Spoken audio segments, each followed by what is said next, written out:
Jannatga noz ne'mat, jannatga huzur, jannatga baxt, jannatga xushalliq silishtirgan vaqtimizda dunyo bir zindonning hukmidir. Dunyodagi qiyinchiligimiz, dunyodagi azobning hammasini jannatga putimizni qo'ygan tunji vaqtning o'zida unutamiz.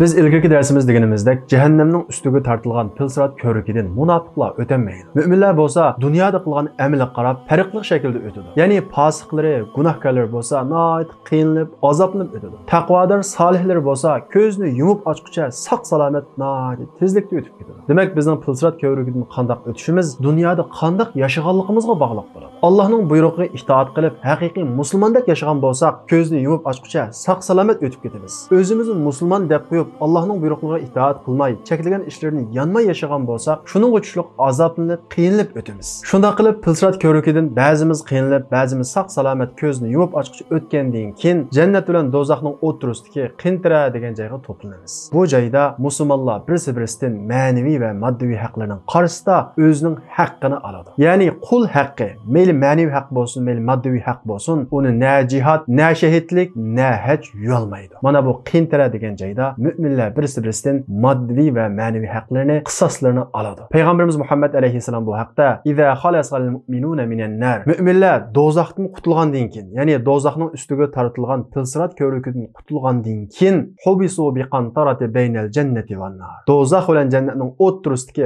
qintaraga to'planadi. Bu joyda birisi-birisining qisoslarini oladi. Hatta iza nuqqu va huzzibu. Hatto ular poklangan qadar, ya'ni ustida hech qanday ma'naviy va yoki moddiy haq bo'lmagan pakizlanğanga kadar u yerda birisi-birisidan qisoslarni oladi. Ondan keyin Alloh taolo bizning qalbimizdagi butun odamlarda bo'ladigan hasad, yomon ko'rish, yomon gumon, o'ch, adovat va shuning o'xshagan barliq qalb kasalliklaridan va nachar illatlarning hammasini bizni pokizlaydi. Ya'ni jannat kirishdan ilgari bizning tabiatimizda yomonlik deydigan bir narsa bo'lmaydi. Udina lahum bidukhulil jannah. Ya'ni biz boshqalarning ustidagi haqlardan va tabiatimizdagi barliq yomonliklarning hammasidan poklanib bo'lgandan keyin bizga jannat kirish ruxsat qilinadi. Biz jannat kirgili qopqa vaqtimizda jannat kirishdan ilgari Alloh taolo dunyoda dini uchun, islom uchun nihoyat qattiq azob chekkan, turmularga kirgan, qiyin qistoqlarga uchragan, dunyoda bu azobning hammasini tatgan mu'minning birini farishtalarga buyruq qilib, uni jannatga akiribla elib chiqinglar deydi. Farishtalar dunyoda azob chekkan, nihoyat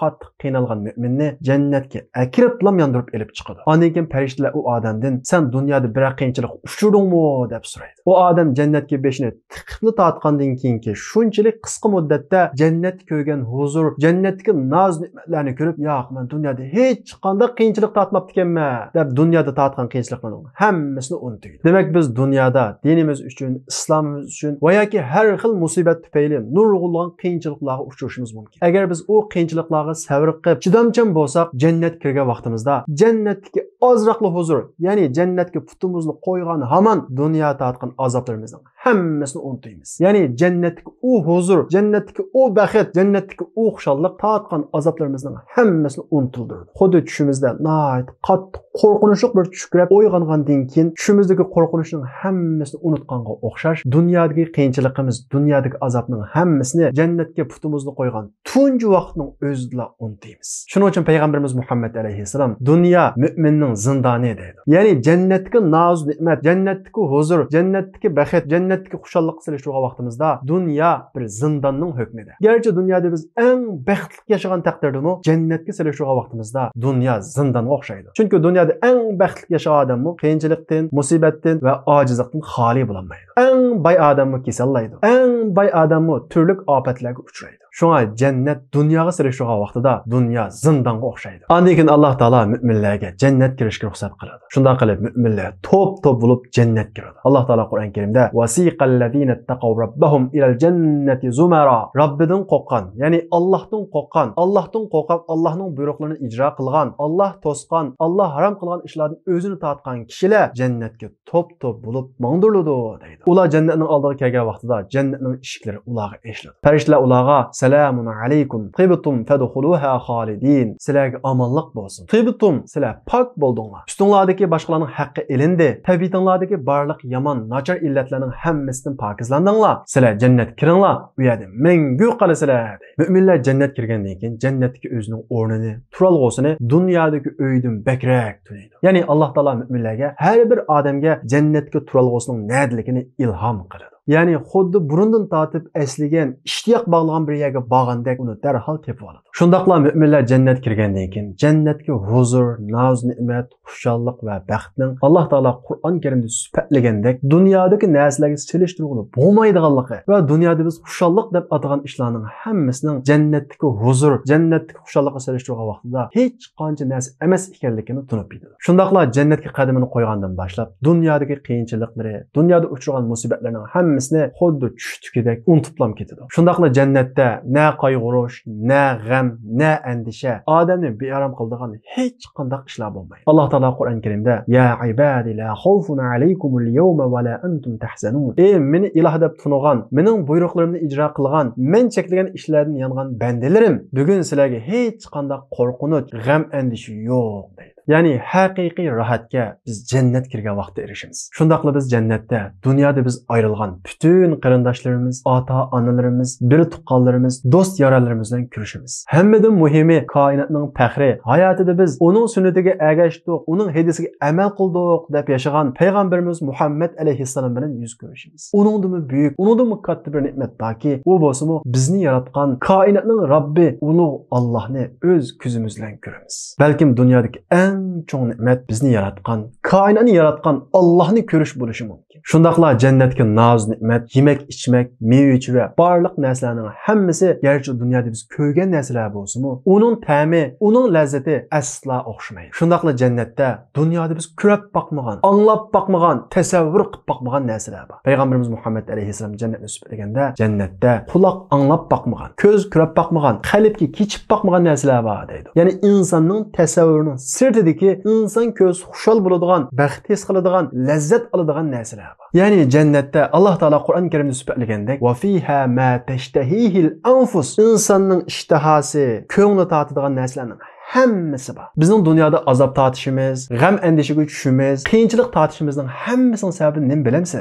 Bizning dunyolik bo'lmaganligimiz. Ya'ni bizning dunyo uchun yaratilgan inson bo'lmaganligimiz. Xuddi bir baliq dengizdan chiqsa, quruqlikda ajoyib qiynaladi, azoblanadi. Bu nimani bildiradi? Baliqning quruqlik uchun yaratilmaganligini bildiradi. Baliq suvga kirsa shuncha rohat olgandek, inson jannatga kirsa shuncha rohat oladi. Chunki inson asli xuddi baliq quruqlik uchun yaratilmagandek, dunyo uchun yaratilmagan. Asli inson jannat uchun yaratilgan. Shuning uchun biz asli yaratilgan, asli makonimizga qaytgan vaqtimizda xuddi biliq suv qaytgandek baxtga, xushallikqa, huzurga shu vaqtda erishamiz. Alloh taolo Qur'on Karimda jannatning sifatlarini nurg'un oyatlarda bayon qilgan. Masalan, Alloh taolo Qur'on Karimda "Mathalul jannati allati wu'idal muttaqun tajri min tahtiha al-anhar." Taqvodorlarga va'da qilingan jannatning misoli shuki, u jannatning ostidan o'stanglar, daryolar eqib turadi. Ukuluha daim. Uning mevalari tugamaydi. Yozda chiqadigan, qishda tugaydigan bunday ahvol bo'lmaydi. Va zilluha. Va uning soyasi doim bo'ladi. Yana bir oyatda Alloh taolo fi 'ishatir radiya. Ular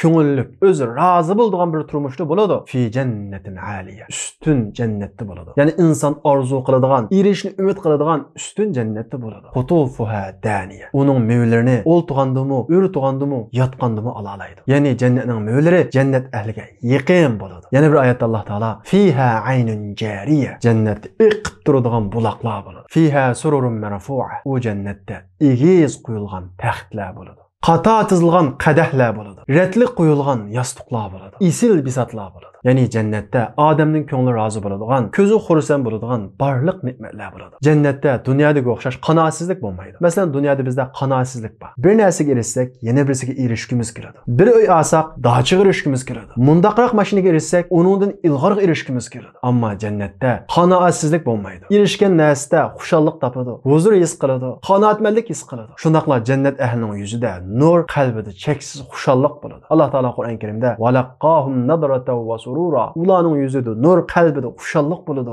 deydi. Yana bir oyatda Alloh taolo va jazahum bima sabaru jannata va harira. Alloh taolo jannat ahlining sabr qilganligi tufayli, ya'ni dunyoda dini uchun, e'tiqodi uchun, islomi uchun kelgan musibatlarga sabr qilganligi tufayli, shundaqla uchragan har xil musibat, kasal, ofatga o'xshash har xil musibatlarga voysimay, Allohga isyon qilmay sabr qilganligi uchun Alloh taolo ularni jannat bilan va yipak liboslar bilan mukofotlaydi deydi. Jannatning sifatlarini qancha o'qisaqmi, jannatdagi o narsalarni biz ko'rgan, anglagan narsalarga o'xshab tasavvur qilib olamizda, jannatni haqiqiy shaklda to'g'ri tasavvur qila olmaymiz. Masalan, bir asr burungi kishilarga bugungi kundagi fan texnika va yoki bugungi kundagi isil mashinalar va uning huzurini so'zlab bersak, u odamlar uni ko'rmagachga, anglamagachqa uni tasavvur qila olmaydi. Va yoki balog'atga yetmagan bir balaga to'y qilgandagi ahvollarni so'zlab bersa, uni qilcha his qila olmaydi. Dal shuningga o'xshagan biz jannatning sifatlarini qancha o'qisaqmi, qancha anglasaqmi, uni to'g'ri shaklda, to'liq shaklda tasavvur qila olmaymiz. Ammo biz bir narsani his qila olamiz. Bizning qalbimizda cheksiz xushalliqqa, cheksiz huzurga, cheksiz lazzatga intilish bor. Odamning qalbidagi bu cheksiz xushalliqqa intilish, cheksiz huzurga intilish bo'lsa, jannatning borligiga ishorat qiladi. Xuddi usuganligimiz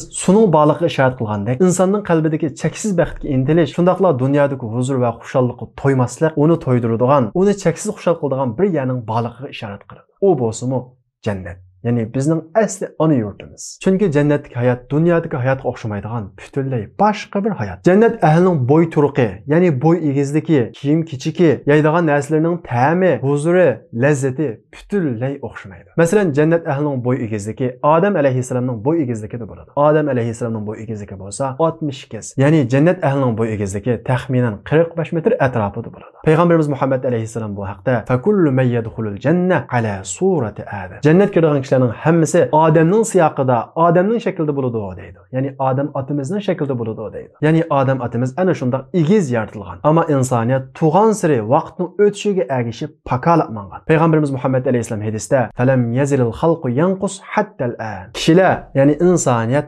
hozir qadar pakolab mangyotdi deydi. Shundaqla jannat ahlining kiydigan kiyim o'xshamaydi. Ya'ni jannat ahli yipakning kiyimlarini kiyadi. U yipak dunyodagi yipakka o'xshamaydi. Chunki dunyodagi yipak ko'nraydi, yirtiladi. Ammo jannatdagi yipak ko'nirmaydi, kirlashmaydi, yirtilmaydi. Shundaqla jannatda yeb ichishdan kelib chiqqan odam badanidan chiqadigan har qanday maynatchilik bo'lmaydi. Ya'ni cho'ng kichik tahorat, burnidan chiqadigan mishqiriq qichaqliq hech qanday narsa bo'lmaydi. Payg'ambarimiz Muhammad alayhissalom hadisda "Inna ahlil janna ya'kuluna fiha va yashrabun." Jannat ahli jannatda yeb ichadi, lekin ular cho'ng tahorat qilmaydi, kichik tahorat qilmaydi, mishqirmaydi, tükürmaydi deydi. Sahobalar: "Ey Rasululloh, undaqda yegan narsalar nega ketadi?" deb so'raydi. Payg'ambarimiz Muhammad alayhissalom: "Ular xushbiroq bir talaydi, shundaqla xushbiroq bir kikraydi, shuning bilan hammasi yo'qaydi" deydi. Shundaqla dunyoda nurg'un mezilik narsalar bor. Uni yesak, uning azobini tatimiz.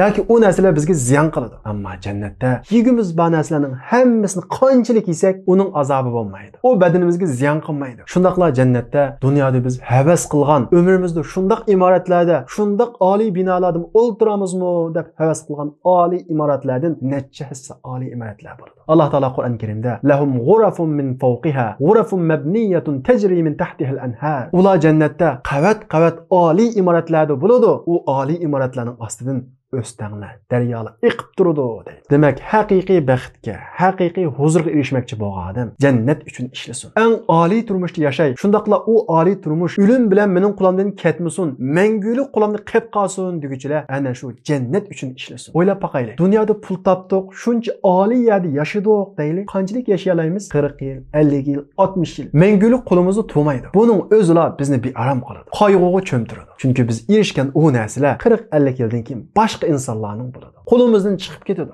Shuning uchun aqlli inson qo'lidan chiqib ketadigan emas, abadiy qo'lida qoladigan narsalar uchun tirishadi, uning uchun kuch chiqaradi, uning uchun jafo tortadi. Ammo dunyo qarab boqadigan bo'lsak, dunyoda inson cheksiz bir qanoatsizlikka mubtalo bo'lgan. Ya'ni dunyodagi xushalliqqa inson to'ymaydi. Bir narsaga erishsa, uningdan yaxshisiga erishishga intiladi. Demak, dunyoda inson qanoat topadigan xushalliq yo'q. Ya'ni inson qanoat topadigan, cheksiz xushalliqqa erishadigan joy bizning ona yurtimiz bo'lgan, asli biz yashashga tegishli bo'lgan haqiqiy makonimiz jannat. Biz jannatlik inson bo'lg'achqa dunyoda qiynalamiz. Xuddi suvdan ayrilgan baliqqa o'xshash. Shuning uchun Alloh taolo Qur'oni Karimda "Va ammallazina su'idu fa fil janna" haqiqiy baxtli bo'lgan kishilar bo'lsa, jannatda deydi. Dunyoda emas, jannatda. Biz dunyoda baxt, muvaffaqiyat deb olgan narsalarning hech qaysi haqiqiy baxt, haqiqiy muvaffaqiyat emas. Haqiqiy baxt jannatda. Haqiqiy muvaffaqiyat bo'lsa, faman zuhzihanin nar va udkhilal janna faqad faz. Do'zaxdan yiroqlashgan, jannat kirgan odam haqiqiy muvaffaqiyat qozongan odam. Dunyoda shunchalik muvaffaqiyat qozondi, kishilarning tilga chiqdi,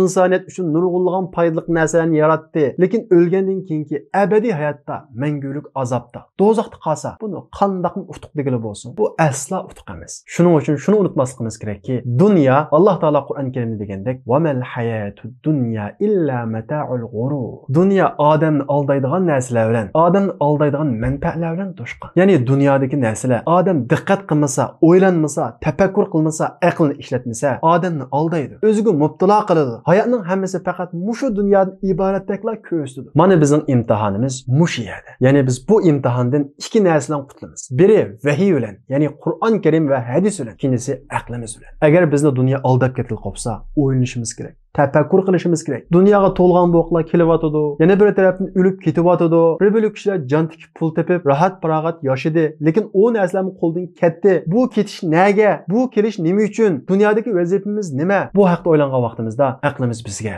"Yo'q, hayot bu emas. Bu dunyo kelib ketadigan bir o'tankan" deganni bizga bildiradi. Ondan keyin vahiy, ya'ni Qur'on Karim va hadis bo'lsa, bizning dunyodagi vazifamizning nima ekanligi, nima uchun kelganligimiz, nerdan kelganligimiz, nega borganligimiz, dunyoda qanday yashash kerak ekanligini bizga ko'rsatadi. Demak, biz hayotning ma'nosini va o'zimizning kim ekanligini, ya'ni o'zimizni tunishni Qur'on, hadis va aqlimiz bilan topa olamiz. Shundaqla biz Qur'on, hadisda ko'rsatilgandek yashagan vaqtimizda Alloh taolo Qur'on Karimda va'da qilgan jannat kiramiz. U jannat bo'lsa, Alloh taolo Qur'on Karimda sifatlagandek, "Mathalul jannati allati wu'idal muttaqun." Taqvodorlarga, Allohdan qo'rqqan, Alloh cheklabdi deb keyniga yongan, Alloh buyuribdi deb qilgan taqvodorlarga tayyorlangan jannat, va'da qilingan jannat bo'lsa, u yerdan rangi o'zgarmagan sular eqib turadi, ta'mi o'zgarmagan sutdan o'stanglar bor, ichganlarga lazzat va huzur bag'ishlaydigan may va sof hasaldan o'stanglar bor. To'g'ri, jannatda insonning tabiat xohlaydigan, ichkisi keladigan, tetib boqisi keladigan hamma narsalar bor. Haroqmi bor,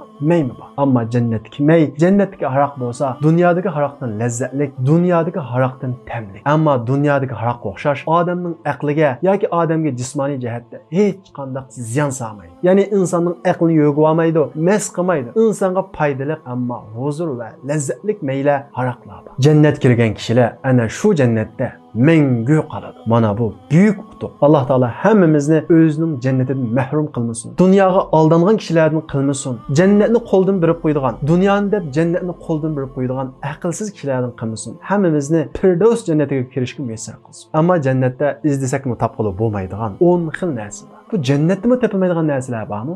Bor. Undaqda jannat topilmaydigan narsalar qaysi? Bu haqda kitoblar qiziqsanglar, diqqatinglar kelar darsimizda bo'lsin.